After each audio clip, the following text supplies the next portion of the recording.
News, सच जरूरी है। नमस्कार दर्शकों, मैं श्रद्धा तिवारी और आप देख रहे हैं मैंने न्यूज टीवी। तो आइए देखते हैं आज की खास खबर, एक नजर डालते हैं आज के हेडलाइंस को। कांग्रेस नेता विजय वडेट्टीवार का बड़ा बयान, महिला दिवस के अवसर पर अदिति तटकरे का सरपंच हत्याकांड में नया मोड़। तो आइए देखते हैं खबरें विस्तार से। कांग्रेस नेता विजय वडेट्टीवार का बड़ा बयान। अभी हाल ही में औरंगजेब की प्रशंसा करने पर उठे विवाद में महाराष्ट्र समाजवादी पार्टी के अध्यक्ष अबू आजमी चारों ओर से विवादों में घिरे हैं। उनके बयान के बाद महाराष्ट्र की राजनीति में हड़कंप मच गया और इतना बढ़ गया कि उन्हें महाराष्ट्र विधानसभा के मौजूदा सत्र से निलंबित तक कर दिया गया। औरंगजेब कौन था और कैसा था यह तो सभी जानते हैं। औरंगाबाद का रवैया ऐसा था कि उसने अपने पिता और भाई को भी नहीं छोड़ा और सत्ता के लिए किसी पर दया नहीं की। ऐसे क्रूर व्यक्ति के नाम का कोई समर्थन नहीं करेगा। वहीं उन्होंने लाडली बहनों को लेकर कहा कि हमारी अदिति ताई तटकरे का कहना है कि हमने घोषणा पत्र में जो दिया है उसे तुरंत लागू नहीं करना है, यानी हम आखिरी 3 महीनों के दौरान प्यारी बहन को 2100 रुपए देंगे। अब वित्तीय स्थिति डांवाडोल हो गई है, आर्थिक स्थिति खराब है, पिछले बजट का 40% खर्च हो चुका है। ऐसे में अगर प्यारी बहन के नाम पर धोखाधड़ी हो रही है तो बहन अपने प्यारे भाई को माफ नहीं करेंगी। परिस्थिती हाताळायला देखील सरकार अपयशी ठरत आहे। अपयशी नाही, 100% अपयशी। सरकारला त्यांची भूमिका आता सत्तेमध्ये इतके जागा मिळाल्या, तितके जागा मिळाल्या, त्यामुळे गरमीमध्ये आहेत ते, त्यांना काही देणं घेणं नाही। लोक मरत आहेत, मरू देत, बलात्कार होत आहे होऊ देत, खून होत आहे होऊ देत, त्यांना काय संबंध राहिला? तेव्हा एकदम येऊन भाषण करतील, टोकून देतील, आम्ही असं करतो आम्ही तसं करतो। पण महाराष्ट्रात काय चाललंय? महाराष्ट्रामध्ये कायदा सुव्यवस्था राहिली का नावाला शिल्लक? आणि धाक राहिला काही कायद्याचा? ही सगळी परिस्थिती पाहिल्यानंतर बीड तर आज मी हे सांगेल की बीडमध्ये एका वेळेस इतका मोठा उद्रेक होऊन जाईल, त्यांच्याकडे काय रिपोर्ट आहे मला माहित नाही, पोलिसांच्याकडे किंवा IB कडे किंवा त्यांच्या डिपार्टमेंटकडे, होम डिपार्टमेंटकडे। पण एक सांगतो, ज्यावेळेस काही घटना, इतकी मोठी घटना होईल की हजारो लोकांना, निष्पाप लोकांना आपला जीव गमवावा लागेल, अशा प्रकारची उद्रेकाची परिस्थिती बीडमध्ये आहे। मुंबई गोवा महामार्गावर डांबरीकरण करण्यात मोठा घोटाळा झाला, त्याबाबत याचिका दाखल केली अशी माहिती मिळते की उदय सामंत यांच्या वडिलांची कंपनी। सगळेच घोटाळेबाज आहेत, त्यामुळं कितीही घोटाळे करा तरी सरकारचं प्रोटेक्शन आहे, त्यामुळे कोण काय वाकडं करणार आहे? त्यांच्या मागे ज्युडिशरी आहे, त्यांच्या मागे मीडिया आहे, त्यांच्या मागे एजन्सी आहे, सगळे पाठीमागे उभे आहेत। तुम्ही काही केलं तरी तुम्हाला हात लावणार नाही, पण विरोधकांना मात्र काही केलं की त्याला सोडणार नाही, अशा प्रकारची भूमिका तिथे। डांबर घोटाळा मोठाच घोटाळा आहे, त्याची चौकशीची याचिका झाली, आम्ही हाऊसमध्ये हा विषय घेणार आहोत। हा आठवडा गेला, पुढच्या बजेटच्या अजून 3 आठवडे कामकाज आहे, त्यामध्ये या विषयाला आम्ही सरकारला जाब विचारू। सोयाबीन विक्री सुरू झाली, याची तुरीची विक्री सुरू झालेली नाही, अजून शेतकऱ्यांचं नुकसान होत आहे, काय? सोयाबीन, कापूस आणि तूर काय गोष्टी सांगायच्या की आम्ही इतके खरेदी केली, आम्ही तितक्या खरेदी केल्या, अजूनही 40% सोयाबीन पडून आहे, हमी भाव मिळत नाही, कापसाला हमी भावाप्रमाणे खरेदी नाही।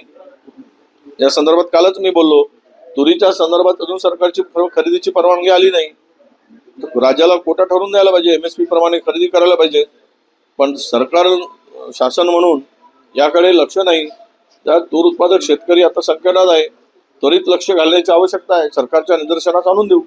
पंकजा मुंडे म्हटलंय की हुंडाबळीच्या अनेक केसेस महाराष्ट्रात होत आहे, अनेक महिलांना जाळलं जात आहे, एका हत्तीची गोष्ट घेऊन एका हत्तीची गोष्ट घेऊन पंकजा मुंडेंचा आजकाल वादग्रस्त बोलण्याचा सपाटा सुरू आहे। त्यांना सत्तेमध्ये असूनही सत्तेत नसल्यासारखं वाटतोय किंवा सत्तेच्या विरोधात असल्यासारखं त्यांची भूमिका आहे। कुठे काय ताळमेळ असावा, कुठे काय बोलावं, थोडासा ते जरा डिस्टर्ब झाल्यासारखे आजकाल बोलतात, डिस्टर्ब होऊन बोलतायत। परवा त्यांनी मुख्यमंत्र्यांना असं उद्देशून म्हणलं की आपल्या ज्यावेळेस मुंडेंचा राजीनामा झाला त्यावेळेस राजीनामा हा उशिरा घेतला गेला, तो अगोदरच घ्यायला पाहिजे, म्हणजे रोख कोणाकडे होता? मुख्यमंत्र्यांच्याकडे होता। याचा अर्थ स्पष्ट आहे की टार्गेट मुख्यमंत्री आहेत का? आता एक हत्या, देशमुखाच्या हत्या संदर्भात जोडताना हुंडाबळी कोणाचं काम आहे? सरकारचं काम आहे ना। हुंडाबळी जर होत असेल तर पोलीस काय झोपली आहे काय? आणि त्या मंत्री आहेत, त्यांचं काम काय आहे? मंत्रिपदाची खुर्चीवर बसणं आणि खुर्ची मिळवण्यासाठीचा आटापिटा होता काय? की महिलांच्या या सगळ्या गोष्टीमध्ये लक्ष घालून महिलांची सुरक्षा कशी होईल. आज महिला जागतिक दिवस आहे, त्या दृष्टीनं त्यांनी सांगायला पाहिजे. रडगाणं सांगण्यापेक्षा उपाय सांगून कारवाई काय होईल हे सांगण्याची आवश्यकता आहे. आझमीने पत्र लिहिले विधानसभा अध्यक्षांना की निलंबन रद्द करावं. तो आता बहुमत त्यांच्याकडे आहे, ते काही करतात, आमचं ऐकून घेतले नाहीत, आम्हाला मांडू दिले नाही. त्यांनी तो निर्णय घ्यायचा आहे, आम्ही त्यावर काही बोलणार नाही, आम्हाला बोलायची गरज नाही. पनीर भेसळ यामुळे काही लोकांची नुकसान होत आहे. त्यासोबत आता अन्न औषध विभागाने कारवाई केली, परंतु इतक्या दिवस ते चालू होतं. काय म्हणतात? सगळंच आहे, गुटखा बंदी आहे. गुटखा येत नाही काय? ड्रग्स येत नाहीत महाराष्ट्रात. अनेकांचे धागेदोरे त्यांच्याशी जोडले आहे. अनेक लोक सत्तेमधील त्यांच्याकडून हप्ता सुरू आहे. अरे सरकारच्या इशाऱ्यावर हे सगळं चालतं. भेसळ महाराष्ट्रामध्ये मोठ्या प्रमाणात आहे, त्यामुळे आयुष्य लोकांचं कमी होत चाललं आहे. म्हणजे पोल्युशन आहे, भेसळ आहे, अनेक विषय आहेत. पण एक आहे की हे सगळं राजरोसपणे सुरू असेल तर सरकार झोपेचं सोंग घेऊन काम करत आहे, याचा अर्थ असा होतो. धन्यवाद. चला. उच्च न्यायालयाने आपल्याला नोटीस सुनावली आहे निवडणुकीसंदर्भात. काय त्याचं उत्तर राहील का? नाही, ठीक आहे, ते कायदेशीर त्याचं उत्तर देऊ. त्यापूर्वी त्यांनी जे नारायण जांभळे नावाचे वकील आहेत त्यांनी त्यापूर्वी निवडणुकीचा फॉर्म भरला, त्यावेळेसही त्यांनी त्या स्टॅम्प पेपरच्या संदर्भात माझ्या फॅमिलीच्या नावानं, मिसेसच्या नावानं स्टॅम्प होता, त्याच्यावर एफिडेव्हिट करून दिल्याचं त्यांनी तक्रार केलेली होती. त्यावर रितसर कारवाई त्यांनी त्यावेळेस हायकोर्टात गेले होते. हायकोर्टाने ती याचिका फेटाळली होती. परत ते त्यांनी हायकोर्टात टाकलेली आहे याचिका. त्याचं उत्तर आम्ही देऊ. काय जे आहे सत्यता, त्यामध्ये आम्हाला त्याच्यातून केवळ एका गोष्टीवर त्यांनी तो जो हायकोर्टामध्ये पिटिशन दाखल केली, ते वकिलांचा सल्ला घेऊन उत्तर देईल. त्यामध्ये मला वाटतं की फारसं काही तथ्य नाही आहे. त्याच्यात काय नाही, मी नाही चाललो. मला जाणार होतो, पण माझ्याकडे मतदारसंघात कार्यक्रम आहे. बीडला सद्भावना रॅली होती. तुम्ही उदयनराजे भोसलेंनी मागणी केली की औरंगजेबाची ती कबर महाराष्ट्रात त्याला काढून फेकून द्यावा. असं आहे, उदयनराजेंची भूमिका औरंगजेबाच्या संदर्भात, औरंगजेब कोण होता, कसा होता, हे सगळ्यांना माहीत आहे. ज्याने स्वतःच्या बापाला सोडलं नाही, ज्याने स्वतःच्या भावाला सोडलं नाही, अशी प्रवृत्ती औरंगजेबाची होती. आणि सत्तेसाठी सत्तेचा विस्तार करताना त्यांनी कुठलीही दया माया कशीच दाखवली नव्हती. आणि विशेष करून अशा क्रूर व्यक्तीच्या नावाला कोणी समर्थन देणार नाही. परंतु त्याच्या कबरीच्या संदर्भात जो काही निर्णय आहे तो मला वाटते पुरातत्व विभागाकडे ती कबर आता आहे अशी माहिती आहे. सरकारने योग्य निर्णय घ्यावा एवढीच भूमिका आहे की औरंगजेबाच्या नावाखाली धर्मांधता पसरू नये, हिंदू मुस्लिम तेढ निर्माण होऊ नये. कारण बहुसंख्य मुस्लिम त्यावेळेस छत्रपती शिवरायांच्या बरोबर होते. औरंगजेब हा बाहेरचा आहे. स्थानिक मुस्लिम मात्र त्याच्यावर रोष काढण्यासाठी, त्याच्यावर राग काढण्याचा काही जो प्रयत्न मंत्रिमंडळातील मंत्री करतायत ते होता कामा नये. ती प्रवृत्ती जी आहे औरंगजेब, ही प्रवृत्ती होती, त्याला धार्मिक दृष्टिकोनातून बघता कामा नये. धर्मांध तर तो होताच, तो म्हणजे धर्मवेळाच होता. धर्मांचा विस्तार करण्यासाठी अनेक हिंदूंना त्यांनी त्या काळी बाटवलं सुद्धा होतं. त्यामुळे त्याचा काळा इतिहासच आहे. अशा व्यक्तीची कबर महाराष्ट्रात आहे. ती जर उदयनराजे म्हणत असतील तर सरकारने त्या संदर्भात योग्य निर्णय घ्यावा. जयंत पाटील म्हटले की लाडक्या बहिणींचं अनुदान जे आहे ते बंद होणार नाही याची काळजी घ्या आणि अधिवेशनात घोटाळा होणार नाही याबाबत. नाही, असं लाडकी बहीण तशी आता त्यांनी 27 लाख लाडक्या बहिणींना बादच केलाय. मी एक पत्र लाडक्या बहिणींना पाठवतो आहे आजच्या जागतिक महिला दिनाच्या निमित्तानं. आणि त्याचा सार बघितला तुम्हाला लक्षात येईल. ते मला वाटतं सोशल मीडियावर मी टाकलेलं पण आहे. मुळात काय आहे की तुम्ही आमच्या आदितीताई तटकरे म्हणतात की आम्ही जाहीरनाम्यामध्ये दिलं ते लगेच काही लागू करायसाठी नाही, आम्ही 5 वर्षात लागू करू. म्हणजे शेवटचे 3 महिने असताना लाडक्या बहिणीला 2100 रुपये देणार. आणि तुम्ही निवडणुकीच्या तोंडावर कुठलेही निकष न लावता त्या लाडक्या बहिणींना त्यांच्या खात्यामध्ये पैसे गोळा केले. त्यावेळेस तुम्हाला निकष आठवला नाही काय? आता आर्थिक स्थिती दोलायमान झाली, सरकारची आर्थिक स्थिती इतकी वाईट आहे की मागच्या बजेटमधले फक्त 40% निधी खर्च करू शकले. ही परिस्थिती सरकारची आहे आणि अशा स्थितीत लाडकी बहिणींच्या नावानं मतं घेऊन ज्यांची बनवाबनवी फसवणूक होत असेल तर त्या लाडक्या भावाला त्या बहिणी माफ करणार नाही आणि ते कोणत्या हालतीत ते बंद होऊ देणार नाही. आम्ही बंद झाले तर लाडक्या बहिणींना घेऊन आम्ही रस्त्यावर उतरू, ही आमची भूमिका आहे. सुरेश दत्त यांनी धनंजय मुंडे यांच्या विरोधात इलिगल तक्रार केली आहे आणि दुसरीकडे सुरेश दत्तच्या कार्यकर्त्यांची व्हिडिओ आहेत. कशा प्रकारे बघता एकूण बीडच्या राजकारणाकडे? बीडचं राजकारण आता इतकं भयानक टोकाला गेलेलं आहे, मराठा वर्सेस वंजारी ओबीसी, हे आता तुम्ही कल्पना करू शकत नाही. शाळामधून मुलं काढण्याचं काम सुरू झालेलं आहे त्या परिसरामध्ये मराठवाड्यात. म्हणजे मराठ्यांची शाळा असतील तर ओबीसीची मुलं काढत आहेत, ओबीसीची शाळा असेल तर मराठ्यांची मुलं काढणं सुरू आहे. ज्या इंग्रजी माध्यमांच्या शाळा आहेत, सीबीएसई शाळा आहेत, हे चाललंय ना, इतकं भयानक झालेलं आहे तिथे. ते आता तो राजकीय वाद आता वैयक्तिक स्तरावर गेला आहे, समाजावर गेलेला आहे. म्हणजे समाजाचा माणूस चोर असेल, उचक्का असेल, बदमाश असेल, कोणत्याही समाजाचा राहू दे, तर त्यालाच समाज प्रोटेक्शन देणार अशा प्रकारची प्रवृत्ती आता वाढी झाली आहे.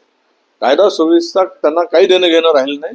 कायदा सुव्यवस्थेचे दिंडवडे करा आणि आपल्या माणसाला मदत करा. कोणाचा एक खून करू दे, कोणावरही बलात्कार करू दे, पण तो आपला आहे ना, मग स्वाभिमानानं सांगा आमचा आहे, त्याच्यावर कारवाई झाली नाही पाहिजे, अशी भूमिका आहे. काय आरोपी आरोपी असतो, तो कुठल्या धर्माचा कुठल्या जातीचा काही संबंध नसतो.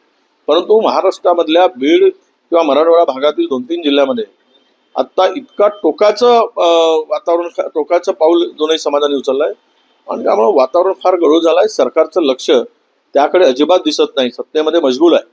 पण हा उद्रेक उद्याच्या दृष्टीनं महाराष्ट्राच्या हिताचा नाही आणि महाराष्ट्राच्या दृष्टीनं पुरोगामी विचाराच्या दृष्टीनं उद्या अत्यंत भयावह परिस्थिति महाराष्ट्र निर्माण हुई। अगली खबर, महिला दिवस के अवसर पर अदिति तटकरे का बड़ा बयान।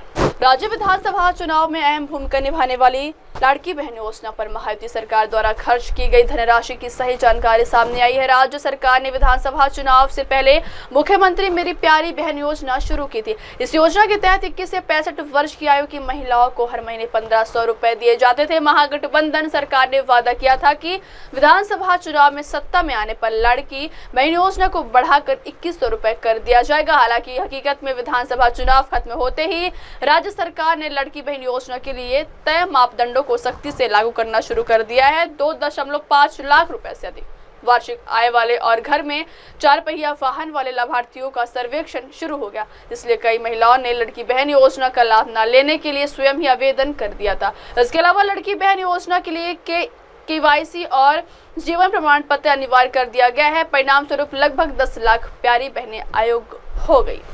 महिला दिनाचं औचित्य साधून फेब्रुवारी आणि मार्च महिन्याचा जो एकत्रित हप्ता आहे 3000 इतक्या सन्मान निधीचा, हा आज आपण महिलांच्या थेट खात्यामध्ये वितरित करत आहोत। साधारणपणे 2,52,00,000 इतक्या महिलांना आपण हा लाभ आज आम्ही DBTच्या माध्यमातून आम्ही वितरित करत आहोत आणि साधारणपणे या औचित्यासाठी किंवा महिला दिनाचा एक विशेष म्हणून आम्ही ह्या दोन्ही महिन्याचा लाभ आज महायुतीच्या सरकारच्या माध्यमातून राज्याचे मुख्यमंत्री आणि दोन्ही उपमुख्यमंत्री यांच्या सूचनेनुसार आज सुरुवात केलेली आहे। ताई, आज खरं तर महिला दिन आहे आणि त्या योजनेवरती अनेक टीका देखील केली गेली, विधान परिषदेमध्ये देखील प्रश्न उपस्थित केले गेले, मात्र आता त्यांना हप्ते मिळत आहेत, तर मग नक्की काय भावना व्यक्त करा? एकही महिना असा नाहीये की ज्या महिन्यात महिलांना लाडक्या बहिणीचा हप्ता मिळाला नाहीये। डिसेंबर महिन्यामध्ये सुद्धा आचारसंहिता संपल्यानंतर झालेला आहे, जानेवारी महिन्यामध्ये सुद्धा वितरित झालेला आहे। फेब्रुवारी महिना आणि मार्च महिना 8 मार्चचं उद्दिष्ट आम्ही ठेवून त्या ठिकाणी ती तयारी करत होतो, जेणेकरून एक विशेष त्या दिवसाचे एक औचित्य साधून ते आम्हाला महिलांच्या खात्यापर्यंत पोहोचवता येईल। त्याच्यामुळे टीका तर या योजनेवर सुरुवातीपासून होतच आलेली आहे आणि त्या टीकेकडे फार लक्ष न देता महिलांच्या आयुष्यामध्ये सकारात्मक बदल करण्याच्या दृष्टिकोनातून ही योजना आम्ही यशस्वीरित्या राबवण्याकडे जास्ती लक्ष देत आहोत। या दोघांनाही भारतरत्न देण्यात यावा अशी मागणी ही सत्ताधारी भाजपचे आमदार करत आहेत, आपली काय प्रतिक्रिया आहे? नाही, या निश्चितपणाने क्रांतीज्योती सावित्रीबाई फुले असतील आणि महात्मा ज्योतिबा फुले असतील यांच्या जी काही मागणी आमचे सन्मान्य वरिष्ठ सदस्य आहेत, ते माजी मंत्री सुद्धा आहेत, यांनी केलेली आहे. आणि जे योगदान त्यांचं समाजासाठी अनेक वर्षांपूर्वीचं आहे, त्याचे पडसाद आजही आपल्याला त्या ठिकाणी पाहायला मिळतात. आणि कुठे ना कुठेतरी मुलींच्या शिक्षणाप्रती असेल किंवा त्याचबरोबर समाजामध्ये जी काही सुधारणा आहे, ही याची जी सुरुवात असेल, एक सकारात्मक पाऊल असेल. आणि त्यावेळेला संघर्ष करून त्यांनी मुलींच्या शिक्षणासाठी दिलेलं जे योगदान असेल, हे आमच्या सर्वांच्या आणि आपल्या सर्वांच्याच आयुष्यामध्ये अमूल्य आहे. आणि त्यांच्यासाठी ही मागणी त्या ठिकाणी त्यांना भारतरत्न मिळावं ही केलेली आहे. आणि निश्चितपणाने ही स्वागतार्हच आहे. मला खात्री आहे की केंद्र सरकार, देशाचे लोकप्रिय पंतप्रधान नरेंद्र मोदी साहेब याची योग्य ती या मागणीची दखल घेऊन एक आम्हाला सकारात्मक त्यांच्याकडून त्याचे एक उत्तर ऐकायला मिळेल, अशीच मी या निमित्ताने अपेक्षा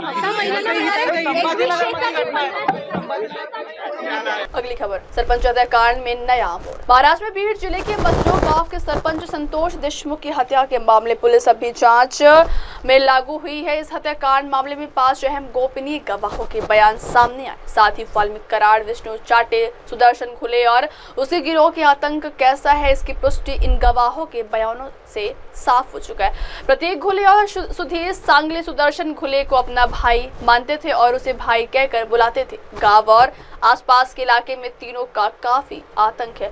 तीनों वाल्मीकि कराड़ के निर्देश पर रंगदारी वसूलने का काम कर रहे थे, ऐसा एक गोपनीय गवाह ने बताया। गोपनीय गवाह ने अपने बयान में कहा है कि सुदर्शन घुले, प्रतीक घुले और सुधीर सांगले को जानता हूं, जो हमारे गांव में रहते हैं। प्रतीक घुले रिक्शा चलाता था, जबकि सुधीर सांगले का होटल गंगमौली शुगर फैक्ट्री में था। सुदर्शन घुले शुगर फैक्ट्री में फोरमैन का काम करता था। प्रतीक घुले और सुधीर सांगले दोनों सुदर्शन घुले को अपना भाई मानते थे, वे उसे भाई कहकर बुलाते थे। गांव और इलाके में इन तीनों का बहुत आतंक है। तीनों वाल्मीकि कराड़ के निर्देश पर रंगदारी वसूलने का काम करते हैं। वाल्मीकि कराड़ की गिरफ्तारी के बाद जगह जगह विरोध प्रदर्शन हुए, जिसमें उसके अपने गिरोह के लोग भी शामिल थे। अब वक्त हो चला दर्शकों ब्रेक का। ब्रेक से लौटने के बाद देखिएगा देश और दुनिया की तमाम बड़ी खबरें। बने रहिए MNS न्यूज टीवी पर। नमस्कार, मैं हूं Abhishek Bachchan. Keep watching MNS news. आप देख रहे हैं MNS न्यूज, सच जरूरी।